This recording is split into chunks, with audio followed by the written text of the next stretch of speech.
Hello, my name is Kate Bosch. This is my discussion 7 video response. I'm very fortunate to be a teacher in this day and age where technology is so prominent and innovative, especially for my students that have a wide variety of needs. And need those needs in every classroom that I go into. So I use technology quite a bit. And one of the big things, of course, I use is an iPad that's readily made available to them both in their classroom and when they come to my classroom for reading intervention.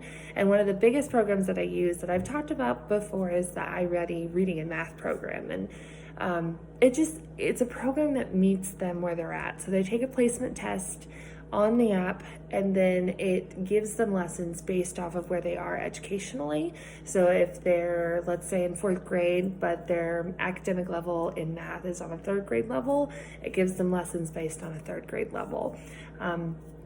Michael Petrelli makes a point about finding something that for differentiating instruction that is both educational and entertaining, because this program provides challenges, but it also has some games in it, so the kids are engaged in it, but they're also learning and sort of bridging that gap.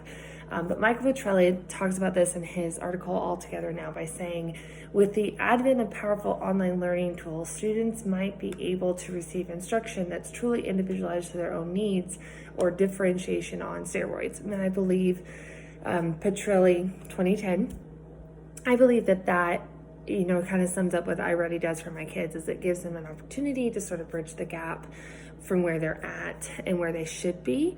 But all kids in the classroom have it. I mean, if they're above grade level, they use it. If they're below grade level, they use it. If they're on grade level, they use it. It's just a really fun way for the kids to feel involved and be able to sort of tackle that gap and have fun while doing it. Another thing I use is Screencastify. I think I've used it before actually for this class. It allows you download it onto your taskbar on your computer, and it allows you to take an active video of either you using your screen or of just yourself. And so I use that because a lot of my students have the accommodation of read aloud in the classroom. This is on assignments and on tests, but I'm only in the classroom for maybe an hour and a half a day, maybe 2. So I don't always have the opportunity to read every assignment or test to them. And it's hard on the general ed teacher sometimes, or, on a peer. So sometimes what I'll do is, and also even if I don't want to pull them for their tests to read it to them, they just want to take it in class.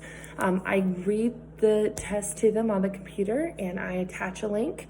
They can click on the link and they can watch the video of me or listen to the video of me reading it to them while they're following along. So they recognize my voice, they know what inflections I make, that sort of thing, so they're comfortable with it, and they feel independent because they're working on the computer by themselves and I'm not having to pull them or whisper down to them or anything. So it makes them feel a little bit more independent, but it is giving them the accommodation or the tool that they need, which is of course what Rob Bleier talks about under the INACOL standard for technology, because it's a program specifically selected for their needs, which is of course the accommodation for read aloud. That's why we use Screencastify, and that's Rob Bleier 2018. So those are sort of the 2 main things that I use.